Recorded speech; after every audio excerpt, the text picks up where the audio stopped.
నమస్కారం RMK TV వార్తలకు స్వాగతం. నా పేరు సుమలత. న్యూస్ లో ముందుగా హెడ్లైన్స్.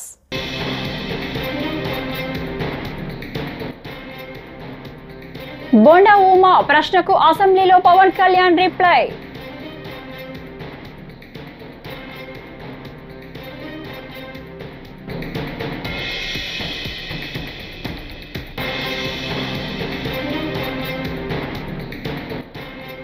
భారత్ లో ఐఫోన్ 17 ప్రపంచం రికార్డు స్థాయిలో ఫ్రీ బుకింగ్స్.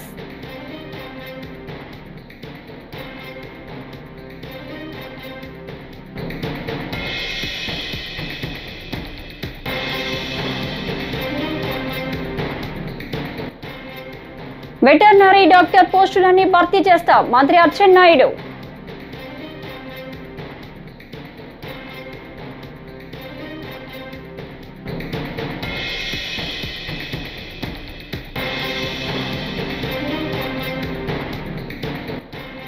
విశాఖలో హెచ్పిసిఎల్ ప్లాంట్ లో ప్రమాదం.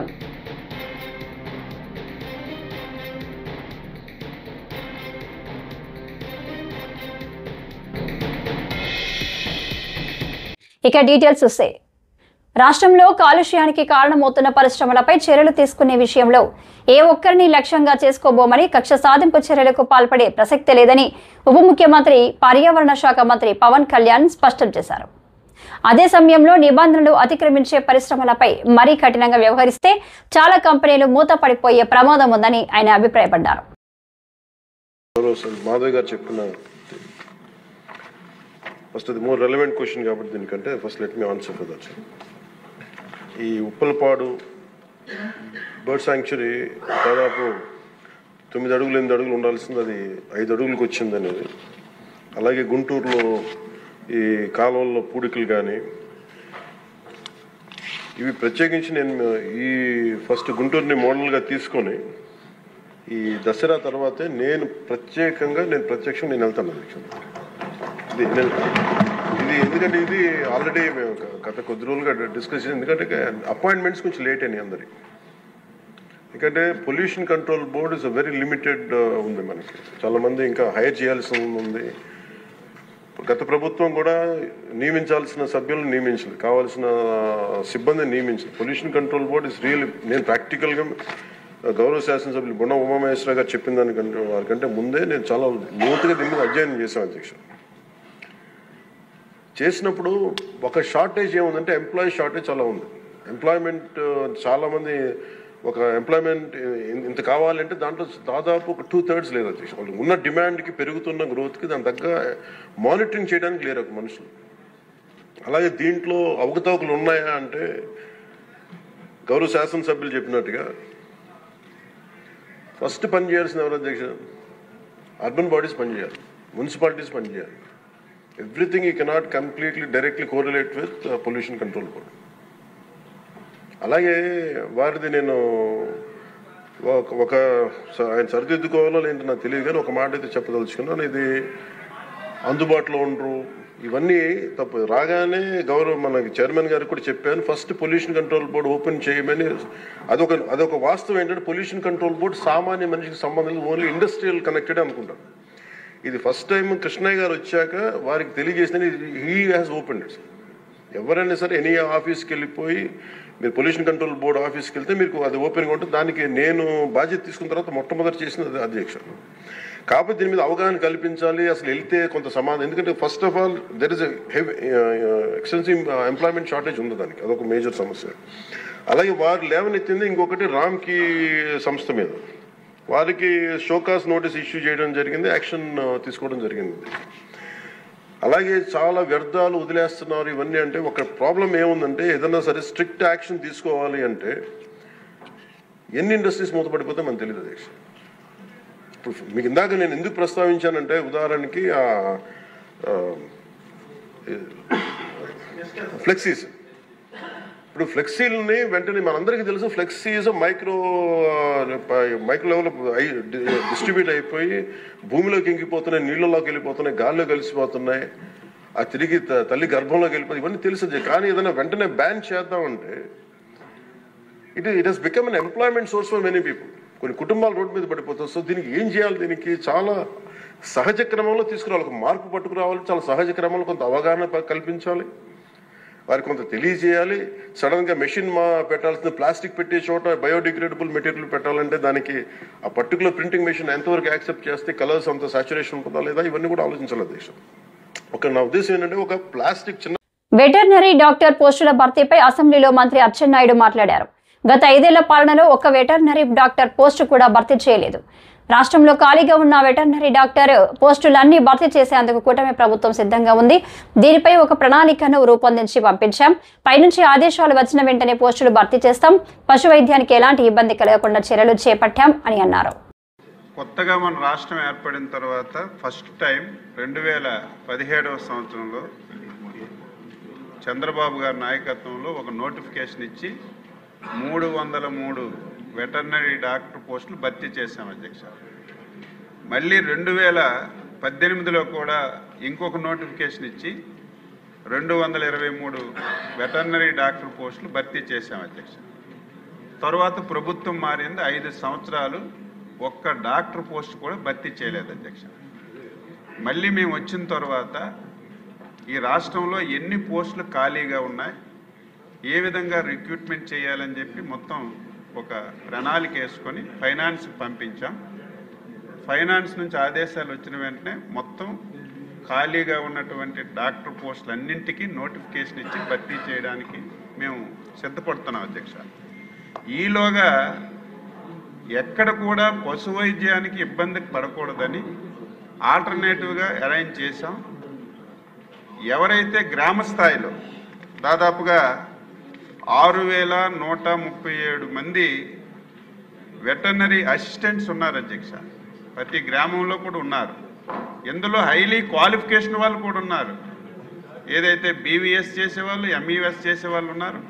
అందులో వాళ్ళందరినీ తీసుకొని ఏ హాస్పిటల్లో కూడా డాక్టర్ లేడనే విధానం లేకుండా, ఎక్కడ కూడా పశు వైద్యానికి ఇబ్బంది లేకుండా ఏర్పాట్లన్నీ కూడా చేశాం. ప్రస్తుతానికైతే ఆ సమస్య లేదు. ఎవరైనా సరే ఇంకా ఈ హాస్పిటల్లో అంటే అన్ని హాస్పిటల్లో డాక్టర్లు ఉంటారు, విధానం ఉంటుంది. ఒక హాస్పిటల్లో డాక్టర్ ఉంటాడు, ఒక హాస్పిటల్లో వెటర్నరీ అసిస్టెంట్ ఉంటాడు. అలాగే 2-3 కేటగిరీలు ఉన్నాయి అధ్యక్ష. మళ్ళీ నేను ఒకసారి ఎక్కడ కూడా డాక్టర్ లేడనే సమస్య లేకుండా అన్ని ఏర్పాటు చేయడానికి నేను అన్ని విధాల ప్రయత్నం చేస్తామని తెలియజేస్తున్నాను. రెండవది, హాస్పిటల్స్ టోటల్గా మరమ్మత్తు అయిన ఉన్నాయి అధ్యక్ష. కొన్ని దగ్గర హాస్పిటల్స్ ఉన్నాయి కానీ భవనాలు కూడా లేవు, ప్రైవేట్ ప్లేసుల్లో కూడా నడుపుతున్నారు. నేను వచ్చిన తర్వాత ఎమ్మెల్యేలు చాలామంది నాకు రిప్రజెంటేషన్స్ కూడా ఇచ్చారు. నేను డిపార్ట్మెంట్ నుంచి కూడా ఎక్కడ హాస్పిటల్ లేదు, ఎక్కడ హాస్పిటల్ రిపేర్ చేయాలనేది మొత్తం ఇన్ఫర్మేషన్ అంతా తీసుకొని సుమారుగా 434 కొత్త హాస్పిటల్స్ ఉన్నవన్నీ కూడా మరమ్మతులు చేయడానికి RIDF మనం ఏదైతే నాబార్డు ఉందో అందులో ప్రతిపాదనలు పంపించాం. త్వరగా శాంక్షన్స్ వస్తే అవన్నీ కూడా భర్తీ చేయడానికి, నిర్మించడానికి ప్రయత్నం అంతా చేస్తాను అధ్యక్ష. విశాఖపట్నం HPCL విస్తరణ ప్లాంట్లో శుక్రవారం ఉదయం ప్రమాదం చోటు చేసుకుంది. కార్మికులు పనికి హాజరైన కొద్దిసేపటికే గ్యాస్ ప్రెజర్ ఉన్న సిలిండర్ పేలిపోవడంతో ఆందోళన నెలకొంది. ప్లాంట్లో పనిచేస్తున్న కార్మికులను అధికారులు తక్షణమే బయటకు తరలించారు. గాయపడిన వారి సంఖ్య ఇంకా ఖరారు కాలేదు. సంఘటనపై దర్యాప్తు కొనసాగుతుంది.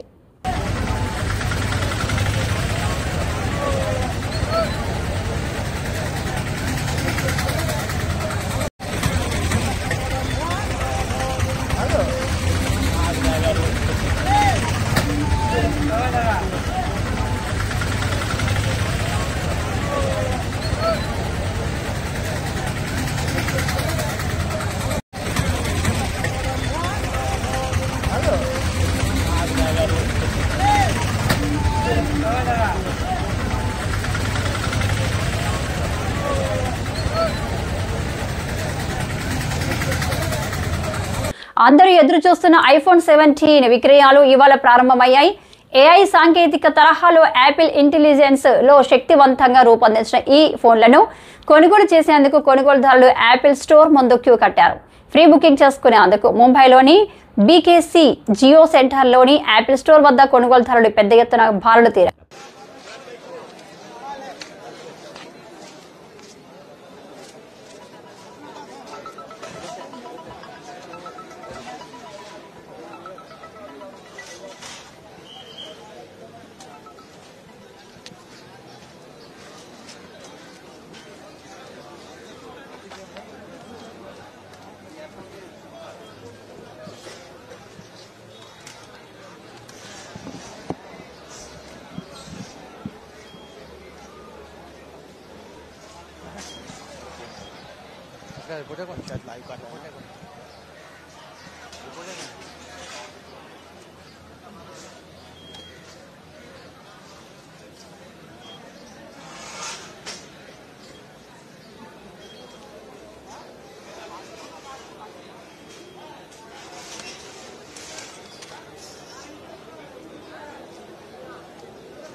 కూటమి ప్రభుత్వం మెడికల్ కాలేజీల ప్రైవేటీకరణను నిరసిస్తూ వైసీపీ చెలో మెడికల్ కాలేజీల పేరుతో ఆందోళనకు పిలుపునిచ్చింది.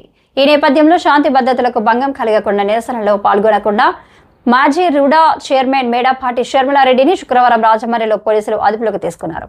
దీనిపై వైసీపీ శ్రేణులు కూటమి ప్రభుత్వానికి వ్యతిరేకంగా నినాదాలు చేశారు.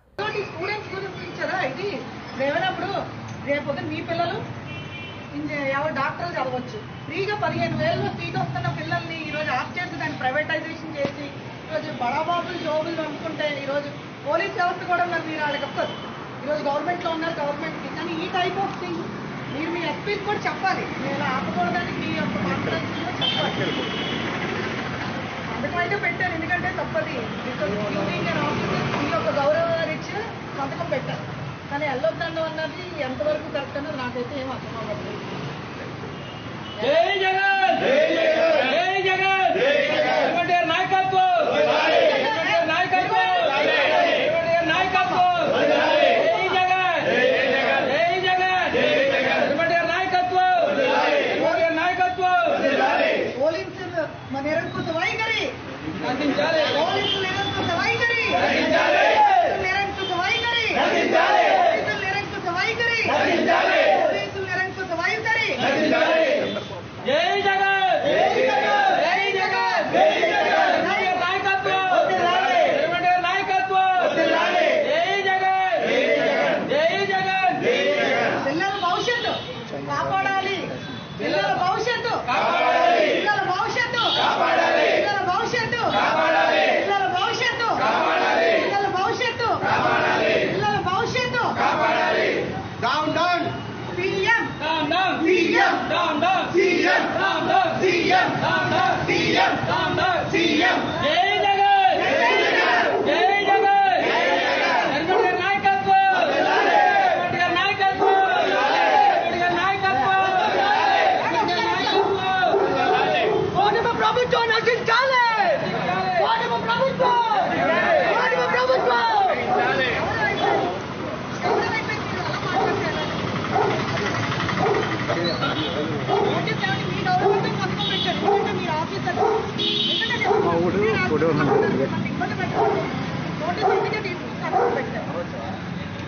పెట్టకూడదు.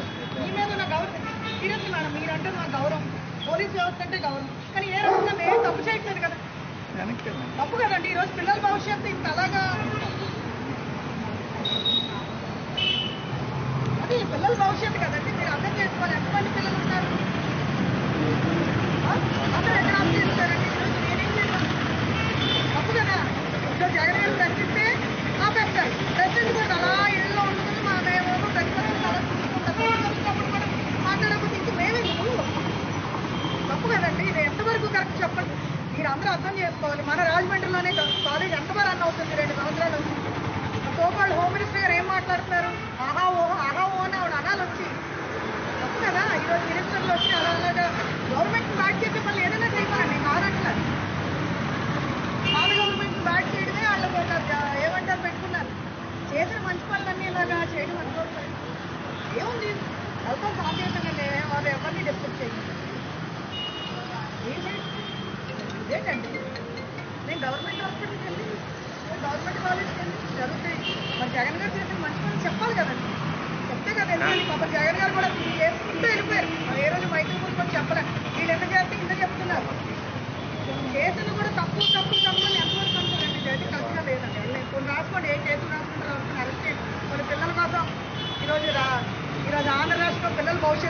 రాబోయే కాలం ఏంటి డాక్టర్ వాళ్ళు అరెస్ట్ అవ్వమంటారు ఖచ్చితంగా. ఈరోజు పాపం మిథున్ రెడ్డి గారిని అలాగే అరెస్ట్ చేసి పెట్టారు. అలా ఎంతోమంది ఏంటి పాపం పుణ్యం తినే వాళ్ళు అందరూ జైల్లో ఉన్నారు. అరెస్ట్ చేసి తప్పకుండా అరెస్ట్ చేసి పెట్టారు. జై జగన్ జగన్మోహన్ రెడ్డి నాయకత్వం కాంగ్రెస్ పార్టీ కాంగ్రెస్ పార్టీ జగన్ నాయకత్వం జగన్ నాయకత్వం జై జగన్ జై జగన్ జై జగన్ పోలీసులు నిరంకుశ వైఖరి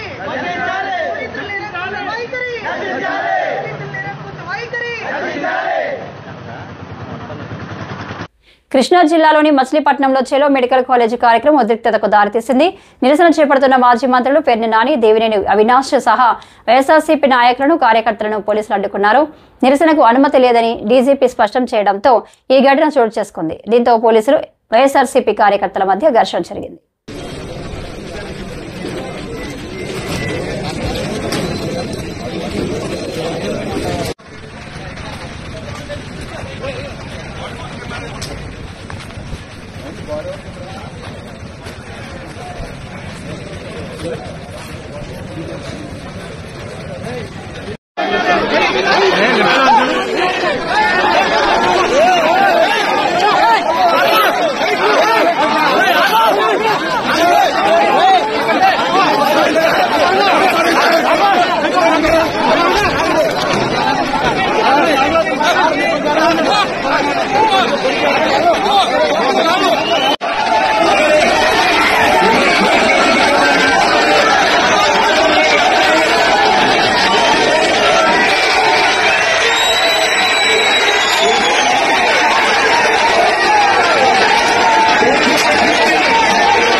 విజయనగరం జిల్లా దత్తి రాజీరు మండలం పెదకాడ గ్రామానికి సమీపంలోని కొండపై గల వెంకటేశ్వర స్వామి ఆలయంలో పద్మావతి కర్పూరం ఆహారంగా జీవనం కొనసాగిస్తున్నారు. 12 ఏళ్ల వయసులో ఆమె వెంకటేశ్వర స్వామి పిలుపుని అనుసరించి కొండకు వచ్చిందని స్థానికులు తెలిపారు. ఈ పద్మావతి అమ్మవారిని దర్శించడం వల్ల కోరికలు తీరుతాయని ప్రజలు నమ్ముతున్నారు. ఆలయం వద్ద ప్రతిరోజు భక్తులు కొద్దిగా ఆహార, పూలు, దానాలు సమర్పిస్తున్నారు. స్థానికుల విశ్వాసం దీన్ని ప్రత్యేకంగా మార్చింది. 3 కోట్లున్నా 3 కోట్లు కర్పూరమే అంటే ఇది మళ్ళీ పేరు పెట్టయితే ఇటుక నిలబడి అది వదిలేండి మీరు కాలిపోతుంది ఇంకోటి ఉంటుంది మీరు కొంచెం వెనక్కి వచ్చింది ప్లీజ్ ఉండండి. అంటే ఇప్పుడు నా పుట్టిగా తెలియదు ఆహారం ఎందుకప్పుడు కానించి నేను ఎవరైతే బాగుంటుంది అండి పాప ఇప్పుడు వచ్చే ఇంకా అన్న ఆహారం ఉంటుంటాను దేవుడు దేవుడు చెప్పారా ఇంగిలి ఉంటాను తెలిసినారు చాలా బాగా పెట్టారు దేవుడు. ఎక్కుడు, మూలుగులు, అహంకారాలు, జంకారాలు, గోవింద భజనలు, చెత్తలు, సుతారీలు, గణగానాలు, సంగీతాలు, శాస్త్రాలు, తత్వాలు, మంత్రాలు అంతా నాకు వేదంలో నాకు తెల్లవారు ఆవిడించారు పరమేశ్వరుడు. ఈ జనమల భగవంతుడు ఒక గడియాన్ని నోరు పాపకి శబ్దం అన్నాడు కదా స్వామి. నేను మాత్రం ఎంత నా శాస్త్రాలు, తత్వాలు, మంత్రాలు ఇప్పుడు నాకు ఇల్లే ఉంటాయి. ఇది తోతాను కానీ నాకు మరి నాకు అక్కడ పాలు పుచ్చుకొని పాప పాలు పులివెందుల సమీపంలోని డాక్టర్ వైఎస్ఆర్ మెడికల్ కళాశాల వద్ద వైసీపీ ఆధ్వర్యంలో శుక్రవారం ఆందోళన జరిగింది. మెడికల్ కళాశాల ప్రైవేటీకరణను నిలిపివేయాలని కోరుతూ వైసీపీ శ్రేణులు కళాశాల ముఖద్వారం నుంచి వైఎస్ఆర్ విగ్రహం వరకు ర్యాలీ నిర్వహించాయి. ఈ కార్యక్రమంలో పులివెందుల నియోజకవర్గంలోని వైసీపీ నాయకులు కార్యకర్తలు పాల్గొన్నారు. గతంలో మన ప్రీతమ నాయకుడు జగన్మోహన్ రెడ్డి గారు కరోనా లాంటి సంక్షోభంలో కూడా ఆయన సంక్షేమ పథకాలు ఇచ్చిన చరిత్ర జగన్మోహన్ రెడ్డి గారిది. అటువంటి క్లిష్ట పరిస్థితుల్లో కూడా ఎక్కడ అభివృద్ధి ఆపకుండా మనకు మెడికల్ కాలేజీలు కానివ్వండి, సచివాలయాలు కానివ్వండి, రైతు భరోసాలు కానివ్వండి, ఇవన్నీ మొత్తం నా ప్రజలకు ఎవరు కష్టపడకూడదని చెప్పేసి జగన్మోహన్ రెడ్డి గారు స్థాపించడం జరిగింది. ఈ రోజు నేను ఉప ముఖ్యమంత్రి పవన్ కళ్యాణ్ ఒక విషయం అడదలుచుకున్నా. ఆయన నేను పార్టీ పెట్టిందే ప్రశ్నించడానికి నువ్వు ఎక్కడున్నాయా? నువ్వు పవన్ కళ్యాణ్ ఎక్కడున్నావు? కనీసము మీరు కొత్త కన్స్ట్రక్షన్లు కట్టకపోగా మా జగన్మోహన్ రెడ్డి గారు కట్టినటువంటి బిల్డింగ్స్ ఏదైనా కాలేజీ ఏదైనా ఆపాల నువ్వు ప్రశ్నించాలి. ఎక్కడ పవన్ కళ్యాణ్ ఎక్కడున్నావు? దయచేసి మేము ఈ ప్రక్రియను అడ్డుకుంటాం. మేము విద్యార్థి విభాగం కానివ్వండి, యువత విభాగం కానివ్వండి, అన్ని అనుబంధ సంస్థలు, ప్రజలు, నాయకులు ప్రతి ఒక్కరూ ఈ మెడికల్ కాలేజ్ రద్దుని వెంటనే మీరు రద్దు చేయాలి. ఆ జీవోను రద్దు చేసేంత వరకు జగన్మోహన్ రెడ్డి గారి నాయకత్వంలో మేము పోరాడతాం. అదేవిధంగా మీరు ప్రజలు కానివ్వండి, విద్యార్థులు కానివ్వండి, మీ ఆశయాల కోసం మేము నాయకులం, కార్యకర్తలం, మేము చనిపోవడానికి సిద్ధంగా ఉన్నాం. మా కుటుంబాలను చూసుకోవడానికి మా అధినాయకుడు జగన్మోహన్ రెడ్డి గారు ఎందుకంటే పోలీస్ కేసులో కాదు, ఎవరిని భయపడాల్సిన అవసరం లేదు. మీరు ఎంతమంది లోపలేస్తారు, ఎంతమందిని చంపుతారు, ఒక్కడిని చంపితే 1 కోటి మంది పుడతారు. ఈ విషయం అందరూ గుర్తుపెట్టుకోండి. జై జగన్, నాయకత్వం, జై జగన్. రాష్ట్రంలో సింగిల్ యూజ్ ప్లాస్టిక్ పై నిషేధం ఉందని, క్షేత్రస్థాయిలో అది సరిగా అమలు జరగడం లేదని AP deputy CM Pawan Kalyan అన్నారు. ప్లాస్టిక్ నిషేధంపై గుంటూరు పశ్చిమ ఎమ్మెల్యే గల్లా మాధవి అసెంబ్లీలో అడిగిన ప్రశ్నకు పవన్ సమాధానం ఇచ్చారు. ఈ చెత్తను సేకరించి అలవాటుని పెంపొందింపజేస్తున్నాం. ఉదాహరణకి ప్లాస్టిక్ ఫ్రీ తిరుమలలో కాన్సెప్ట్ ద్వారా, అంటే ఒక టెంపుల్, మనం తిరుమలకి వెళ్తే ఈ రోజు మనం వెళ్ళి చూస్తే భక్తులు ఎవరు బాటిల్స్, కవర్స్ తీసుకెళ్ళకుండా ప్రత్యామ్నాయం గాజు సీసాలు, పేపర్ క్లాత్స్, బ్యాగ్స్ వాడుతున్నారు. సో లక్షలాది భక్తులు క్రమశిక్షణతో ఈ నియమాన్ని పాటిస్తా ఉన్నారు. సో మన రోజువారీ జీవితంలో ప్లాస్టిక్ ప్రత్యామ్నాయంగా చెరుకు పిప్పి, తాటాకులు కానీ, వెదురు ఇట్లాంటి ఇత్యాది బయోడిగ్రేడబుల్ తోటి సేమ్ ఇదే తయారు చేసుకోవచ్చు. సో ప్లాస్టిక్ ని నిరోధించాలంటే ముందుగా మూలాలపై దృష్టి సారించాలి. దానికి ప్రత్యామ్నాయ పరిశ్రమలకి సర్క్యులర్ ఎకానమీ పెద్దపీటలు వేయాలి. సో ఆ దిశగా గౌరవ ముఖ్యమంత్రి గారు కూడా వాటిని ముందుకు తీసుకెళ్తారు ఈ పథకాల ద్వారా. అలాగే పర్యావరణ పరిరక్షణ మా సహకారాన్ని అందిస్తా ఉన్నాం. దీన్ని అందరం సద్వినియోగం చేసుకోవాలి. కానీ దీన్ని ప్రజలు కీలకమైన భాగస్వామ్యం ప్రజల్లోనే ఉంది. అలాగే ప్రత్యేక ప్రోత్సాహాలు విస్తృతంగా అమలు చేయడం ద్వారా పారిశ్రామిక వర్గాలను ఆకర్షించాలి. అప్పుడు ప్రజల ఆలోచన విధానం కూడా మార్పు అవసరం. ముందుగా మనకి యాజ్ ఎమ్మెల్యేస్ గా కానీ, గౌరవ ప్రతినిధులుగా కానీ, ఇది మనందరం ఒకసారి మీ దృష్టి ద్వారా అందరికీ గౌరవ సభ్యులందరూ తెలియజేస్తాం. ఇక్కడ మనం సచివాలయం, ఇక్కడ అసెంబ్లీలో కానీ ఎక్కడ ప్లాస్టిక్ ని వాడటం నిషేధించడం అయింది. ముఖ్యంగా మేజర్ ప్రాబ్లం ఎక్కడ వస్తుంటే ఫ్లెక్సీల ద్వారా వస్తుంది. ఫ్లెక్సీలు ఎలా ఉన్నాయంటే, ఒక చిన్నపాటి ఫంక్షన్ వస్తే ప్లస్ ఫ్లెక్సీ, ఇంకోటి పండగ అంటే, ఇది ముఖ్యంగా పొలిటికల్ ఫంక్షన్స్ ఆర్ సినిమా. దీనివల్ల ఏమైపోతుంటే అవి ముక్కలు ముక్కలుగా విడిపోయి పశువులు తినేస్తా ఉన్నాయి, లేదంటే వాటర్లో జలాల్లోకి వెళ్ళిపోతున్నాయి. ఇది ఒక పెద్ద ఇష్యూ అయిపోయింది. అందుకని మీ ద్వారా గౌరవ శాసనసభ్యులు కూడా ముందు, గౌరవ ప్రజాప్రతినిధులు కనుక నిజంగా కొంత పాటించగలిగితే, అంటే ఫ్లెక్సీలు కూడా బయోడిగ్రేడబుల్, ఒకసారి ఫ్లెక్సీల్ని గత ప్రభుత్వం కూడా బ్యాన్ చేయడానికి ప్రయత్నం చేస్తుంది. అది ఒక ఎంప్లాయ్మెంట్ ఇష్యూ అవుతుంది. చాలా మంది దాని మీద ఆధారపడిన వ్యక్తులు ఉన్నారు. అందుకని బయోడిగ్రేడబుల్ ఫ్లెక్సీస్ ని ఎలా తయారు చేయాలని కూడా ఒక అఫీషియల్స్ కూర్చొని దాని మీద ఒక చర్చ జరుగుతుంది. దాని మీద ఒక పాలసీ రూపొందించబోతున్నాం. ఈ వార్తలు ఇంతటితో సమాప్తం. నమస్కారం.